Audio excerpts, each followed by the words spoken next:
Sorry if this video is going to be a bit shaky, but I'm just showing a few things on my recently purchased Eflite Draco. It's a very nice plane. It's very large compared to what I thought it was going to be. I mean, it's good. I didn't realize it was going to look this large when I got it. So it is a very big plane. And it is fairly nice, fit and finish. I'm having a little trouble. The little connectors for the wing are not here, but I'm having a little trouble getting the wing, and unless there's somebody to help you, it's really hard to push this in far enough and then get that little connector underneath the wing where this thing is that holds the wing on. Like I said, it's just sitting here for right now, not completely done. I didn't add for right now any of the scale, little details, little antennas and stuff like that. Just because I want to, I don't want to damage them. I want to get this plane up in the air a few times and check it out. And check things out, see how it flies. And I might not ever put that stuff on. They're neat, but a lot of that stuff is just that. It's little details. Once it's in the air, you're never gonna see it. It's for when it's on the ground. And I didn't buy this to look good on the ground. I bought this to fly it. And I thought it was an interesting plane. The story of the guy who built it is interesting and everything like that. But going back to fit and finish a little bit. One thing I know, this is something I saw people complain about. I will probably be swapping out these wheels for something that's rubber. A Dubro light wheel, maybe even go, I don't know if you can go in 1 inch taller or not, but I know people have said that these grip really, really good on the grass, and it makes it, so if you come in and do a turn, it wants to wingtip in the grass, and that's not good. So these are definitely kind of very, there's some grip on them, which is not, you don't need that for a plane. It's not like the wheels do anything other than landing. It's not like they're powered is what I meant, not that they don't do anything. The tail stabilizer, or the horizontal stabilizer, feels a little bit loose. The rudder is not quite, it's off a little bit. So up here at the top, doesn't quite line up here.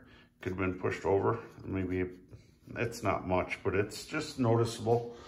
The other thing I did, and this really bothers me, I bought this on sale, but this is normally a $600 plane, okay? And Eflite puts these cheap freaking battery straps. I mean, come on.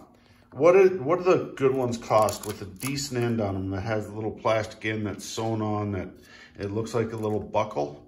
I mean, what are you talking? An extra 20 cents for the two of them, maybe? But even if it's 20 cents each, it's another 40 cents on a $500, $600 plane. I mean, did it take that much to put in decent battery straps, Eflite?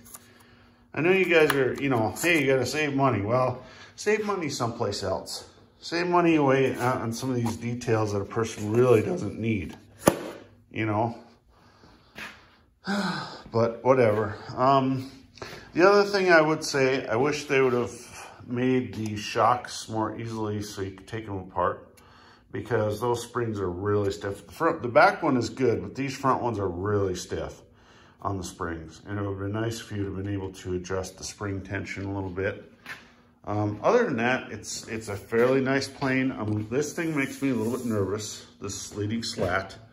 And yes, if anybody looks at it, mine is backwards, but I wanted the horizon on the outside of the wing, not on the inside of the wing. Somebody doesn't like it too damn bad. They're identical from side to side, and they tell you to put the horizon knobby on the inside, but I put them on the outside.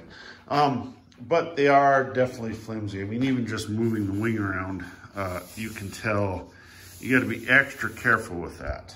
And that's one thing I didn't like. The other thing was something in the instruction manual. And I'll show you what that was quick.